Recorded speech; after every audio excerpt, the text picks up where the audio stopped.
बहुत बहुत स्वागत आपका बीजल जी। बीजल जी एक काउंसलिंग साइकोलॉजिस्ट हैं ये, और ये मुंबई महाराष्ट्र से हैं। ये क्या होता है जल्दी बताइए, हमको तो बड़ा खतरनाक लग रहा है ये। सर वही सब लोग बहुत ही डर जाते हैं ये सुन के। तो सबसे पहले मैं आपको बताना चाहूँगी कि अगर आपको कहीं लगा हो या आपको बुखार आया हो तो आप डॉक्टर के पास जाएंगे। वैसे ही अगर आपको कोई मानसिक बीमारी हो या आप मेंटली स्टेबल नहीं हो या आपको स्ट्रेस आ रहा हो या एंजाइटी हो रही हो तो आप यहाँ पे हमारे पास आएंगे, जैसे कि काउंसलर या साइकोलॉजिस्ट के पास। पर ये एक स्टिग्मा है हमारे सोसाइटी में, इतनी कॉस्मोस सोसाइटी में, कि लोग अगर हमारे पास आते तो लोग ऐसे सोचते कि वो पागल है या वो मेंटली स्टेबल नहीं है, इसके लिए ही आते हैं। तो ये एक चीज़ है जो मैं निकालना चाहती हूँ सोसाइटी से कि आप ये जो आपके अंदर हो रहा है मेंटली, वो भी एक ऐसा ही वुंड या ऐसी ही चीज़ है जो आप डॉक्टर के पास जाके सॉल्व कर सकते हैं। तो आप वो काउंसलिंग करती हैं? अरे ये तो बहुत अच्छी बात है, बहुत बहुत बधाई आपको। उसके अलावा मैं एक बिहेवियर थेरेपिस्ट भी हूँ स्पेशल बच्चों के लिए, और मैं क्लिनिकल हिप्नोथेरेपिस्ट भी हूँ। क्लिनिकल हिप्नोथेरेपी क्या होती है? तो सर बेहोश कर देंगे आप आदमी को? सर वो तो आप अभी हो जाएंगे।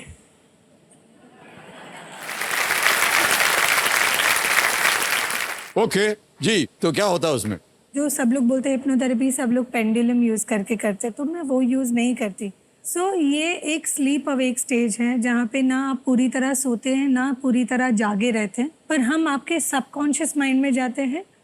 तो वहाँ पे जो भी प्रॉब्लम होती है, उनका रूट कॉज जो होता है वो हम लोग फाइंड आउट करते हैं और उसके वजह से सॉल्व करते हैं। तो कैसे आपको पता चलता है कि ये इसका प्रॉब्लम है? तो सर अभी वही एग्जाम्पल दे रही हूँ। तो मेरी एक पेशेंट थी, उनको एस्केलेटर के नाम से वो एकदम नम हो जाती थी। तो फिर उनकी थेरेपीज की, तो थेरेपी से पता चला कि वो बचपन में एक हाइट से गिर गई थी। तो तब से उनके माइंड में वो बस गया था कि मैं इधर चढ़ूंगी तो मैं गिर जाऊंगी फिर से। तो सबकॉन्शियसली उनको वो अफेक्ट कर गया था, जो सॉल्व नहीं किया तो वो बढ़ते गया। अभी वो आराम से चढ़ती उतरती है।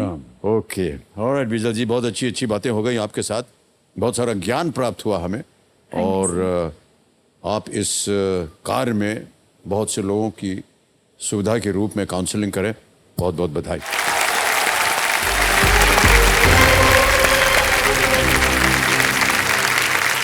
बधाई बधाई बधाई आपको Naveen Kumar ji. Thank you sir.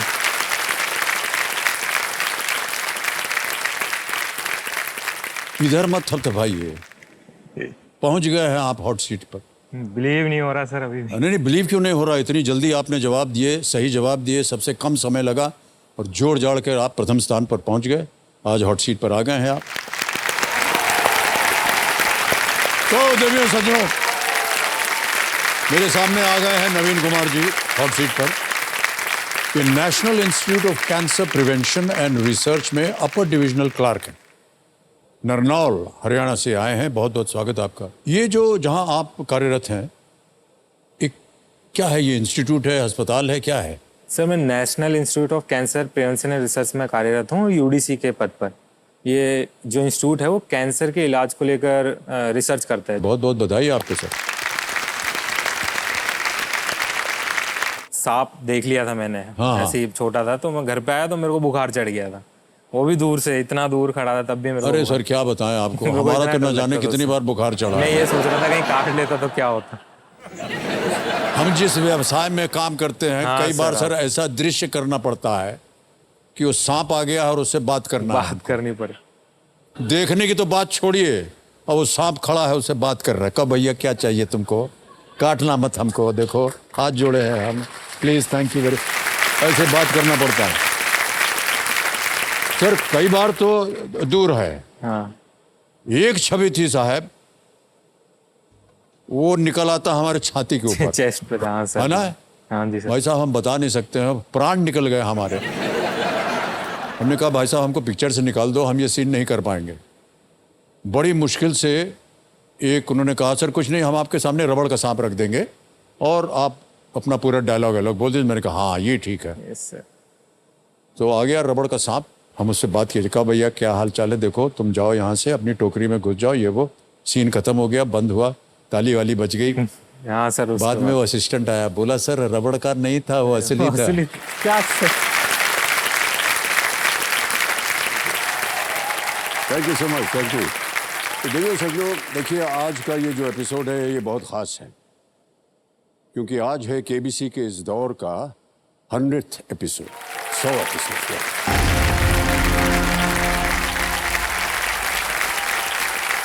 देखिए सज्जनों, ये जो शतक है ये केवल दिनों का या एपिसोड्स का ही नहीं है। ये शतक है ज्ञान के उस अमृत का जो इस दौर में केबीसी ने अपने दर्शकों में बांटा है। ये शतक है आपकी प्रेरणादायक कहानियों का, जिसने दुनिया को ये बता दिया कि ज्ञान की गूंज से बड़ी चुनौतियों की ललकार नहीं होती और कोशिश करने वालों की कभी हार नहीं होती। वैसे कई बार 100 का जो प्रतीक होता है वो होता है संपूर्णता का प्रतीक होता है।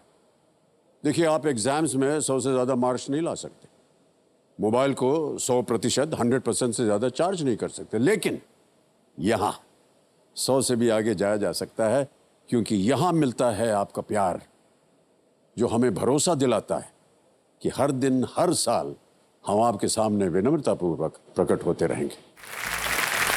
100 अंत नहीं है, शुरुआत है। तो आपको अपना आभार प्रकट करते हुए शुरुआत करते हैं केबीसी के इस दौर के 100th एपिसोड की, और बुलाते हैं हमारी कल के roll over contestant Niksha Dotasra को। निक्षा जी को स्वागत किया जाए, जो कि हमारे रोल ओवर कंटेस्टेंट।